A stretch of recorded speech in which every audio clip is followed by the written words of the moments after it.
Hi guys, I'm majicDave and this is Ambience.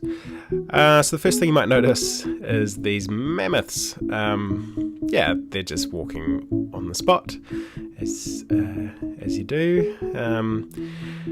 So the reason that I thought that I'd add these, I just wanted to because mammoths are cool and I just wanted to see what they'd look like. But also, I've just kind of decided to switch away from launching straight into the build sort of side of things, and I really wanted to I've been reading a book about like the history of human civilization and stuff, and it's just got me sort of thinking more about what I want this game to be, and I actually think it'd be cool if you started a little bit earlier on, so more at a sort of hunter-gatherer kind of phase. It certainly makes sense because this world is so huge that you don't just go, okay, this is where I spawned, this is where I'm going to build my base, but that you actually have to move to start with. So I thought, okay, well, you're going to need some food and you're going to need things to hunt. I added mammoths as perhaps something to hunt. So I've been thinking about what the mammoths will actually be doing and what other animals might be doing, and I really like the idea of them kind of actually behaving like proper animals do and sort of migrating along paths and sort of eating as they go and that kind of thing. Whether I managed to achieve that, I don't know, but I do have some ideas for that kind of thing. So at the moment it was just a test to try to get them try animating and see how they're going to look, and I'm really happy actually. It didn't take me too long to make this, and I mean it could probably do with a bit more work, but it's a good start, I think, and it's sort of proof of concept. I think these things are going to be pretty cool in the game, just having them sort of walking around and sort of stumbling across different kinds of animals as you walk around, things that could be useful as well as threats. So as far as the uses go, I sort of imagine that you'll, because of this whole sort of learning mechanic, that you'd actually learn how to tame them or how to use them. You could farm them, or you could actually travel with them, perhaps ride them, perhaps put items on them to help you to carry them, carry items around and stuff like that. So that's kind of what I'm thinking, but we're still a wee way off from that yet. So with the whole hunter-gatherer thing, I realised that I just didn't really have a way forward to actually make these guys move. So that's the next thing that you might notice, is that down the bottom there we've got these three sort of periodic table looking elements things. They're not going to look like that. That actually looks very No Man's Sky, I think. I don't know why I ended up with that, but it sort of fit. But yeah, anyway, they'll probably have little pictures of their faces once they don't all look exactly the same. But at the moment, they look like that, and you can switch between them with 1, 2, 3, or you can just click on a guy to switch to make them the active kind of man. And that means that you can then click on the ground to actually make them move. So before, there was no concept of an active person, and so there was no way to do that. So this is quite a sort of shift, I guess, from what I had before, and I was kind of resisting it because it sort of has certain implications, and I guess it's sort of been done before quite a bit in various games, so I just kind of wanted to try to find my own way forward, but it's fine, and I actually really like how it sort of makes you more sort of you know that, this guy's doing that, and these guys can go off and do something else, and you can split them up, you can give them specialized tasks, and I think it's going to work really well. So that ended up taking quite a lot of time. I had to sort of restructure my entire order system. They still will, so if I just go... I suppose I'll chop this first. So that was an active action, so the guy that I had selected is going to do it. But if I hit E to go into the build menu, then I can command things that anyone can do still. And so you'll be able to sort of go into their options, which will be in here, I guess, and just say whether or not they auto-complete tasks and that kind of thing. So you'll be able to have some options over that. And it would also work quite well, I think, for the whole like learning mechanic. So this guy can learn to chop down trees better or whatever, and then he can be a tree chopper, and he can have the tool as well, the axe. He can have the best axe, and you're always looking for Gabriel to go chop down the trees and stuff like that. So yeah, I think this is going to work a lot better. So yeah, from at the end of the last video, I talked about the building mechanic a bit and what I was doing there, and I was going to focus probably on trying to flesh that out a bit. So I have been working on that quite a bit. The first thing that I did was carry on with the digging mechanic. So you can see it's quite different now. It was sort of a green thing. I realized that it was quite hard to tell what surfaces were flat and what weren't. So I wanted to do something that showed the contours of the land a bit. So it took me a bit of kind of messing around, but I'm quite happy with this. I think it fits the style quite well. And you can see quite clearly where it's flat and where it's not. Yeah, as it falls off, it just puts these little lines in it. So yeah, and other than that, it's sort of working much the same. So once he digs this, there should be just a little block that pops out. So now that's not picking up the ray casting is not hitting that anymore, so you can dig. If I hit dig, even though I'm looking at the dirt block, it knows that I'm in dig mode and that I don't care about the dirt block, so it's just casting against the terrain. So that was quite a reasonably major job, just trying to get all of that working. Just because of the way that the physics engine worked with its masks and things, it wasn't clear and it was a bit buggy, and but yeah, I think I've got there with that. Also, the dirt blocks don't collide with the people anymore. They only collide with each other and with the dirt. And I finally got around to fixing issues with these blocks. What was happening was the server would never save anything beyond where they were spawned, these blocks. So they would fall, and then they would fall again when you went away and came back. So, if you chopped down a tree and then left the game, came back, then all of the branches would again fall from their initial positions. Whereas now they're actually saved out where they lie, and they become static objects, so they don't use any kind of extra physics resources or whatever to do anything with those. So yeah, it was good to kind of finally sort of sort out all that stuff. So if I go away and come back, it's probably going to crash or something just to spite me, but hopefully everything should be kind of, as it was. And indeed it is. So that's all working nicely. And I also made it so that certain objects can be tied to the terrain. So for these dirt blocks and for things like rocks, it would make sense for, let me just queue up a dig action there, for them to just shift up and down as you fill or dig.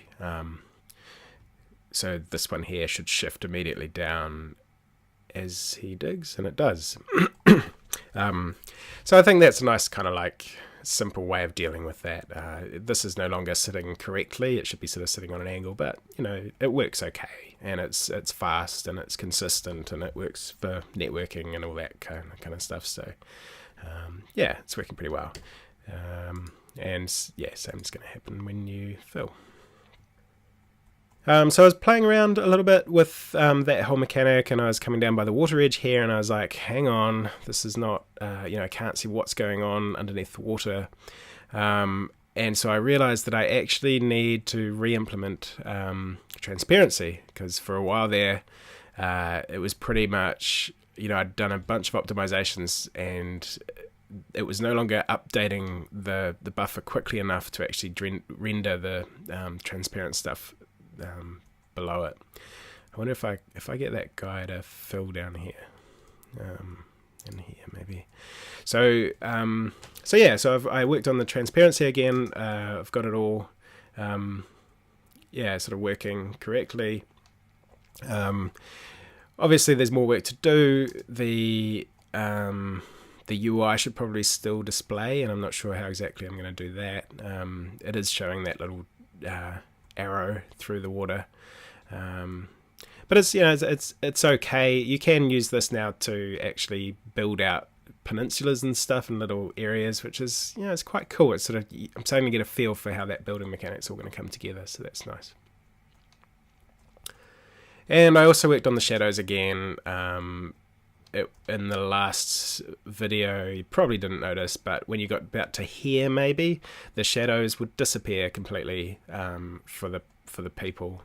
And it was just to do with the resolution that I was using and the offsets and stuff. And so I went in and just really tried to get it as good as I could. You know, it's all about compromise, but I thought it was really important that the people were grounded.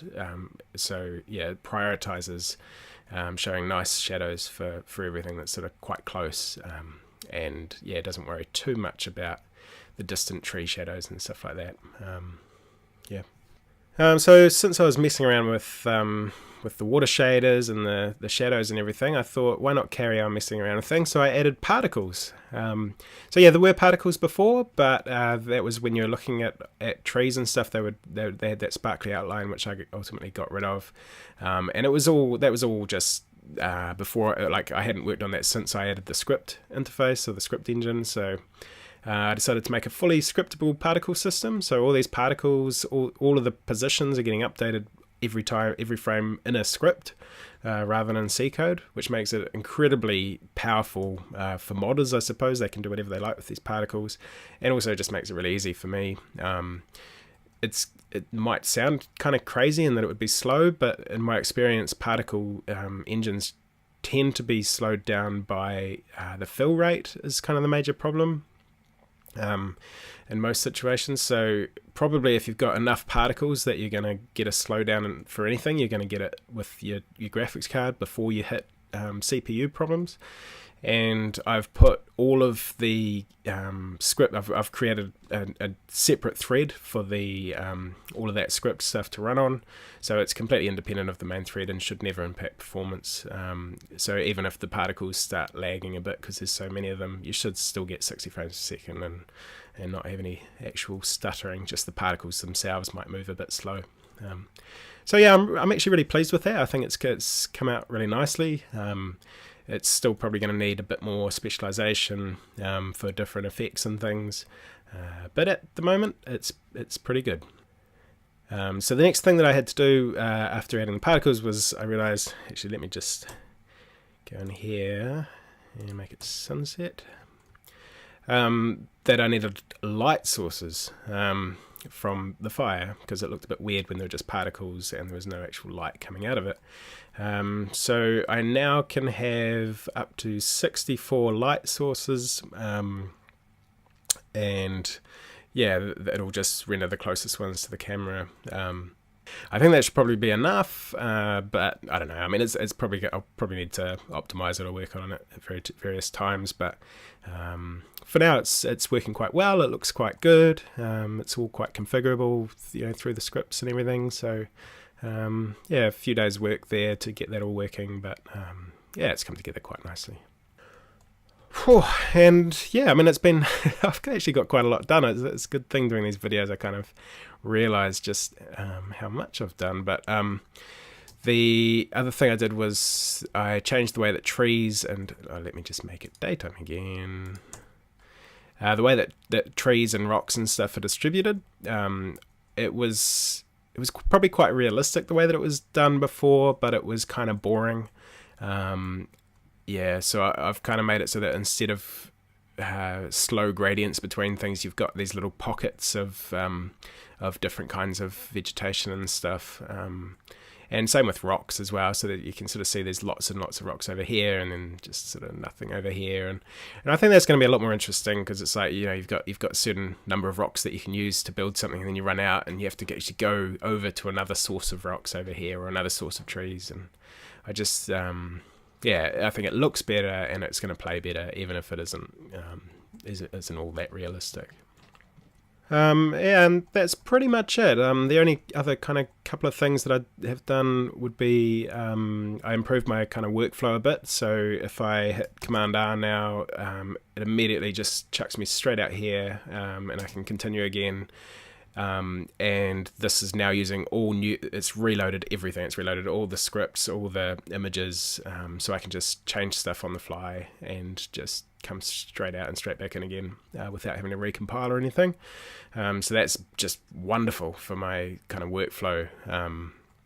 Yeah, because I was trying to figure out, like, how can I, especially with UI and stuff, because you want to make little tweaks and see them straight away.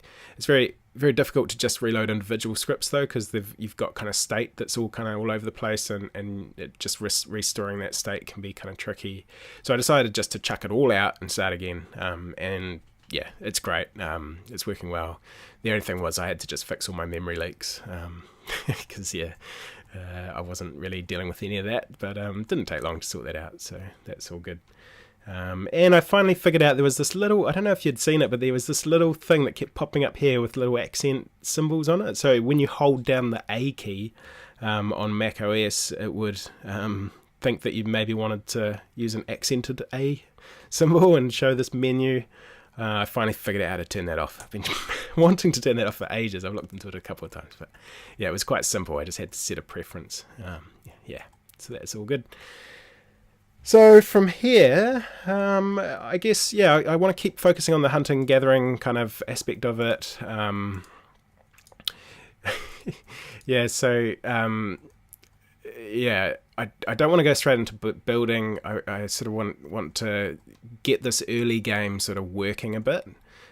So what that means is I'll probably start getting like hunting happening. I think I'll probably add some more animals, actually make them start to move around more naturally and animate correctly and all that kind of stuff. It'd be cool to have some little chickens running around, having, you know, chasing chickens and then figuring out how to actually get them, and yeah, make hunger more of a thing, sort of flesh all of that out.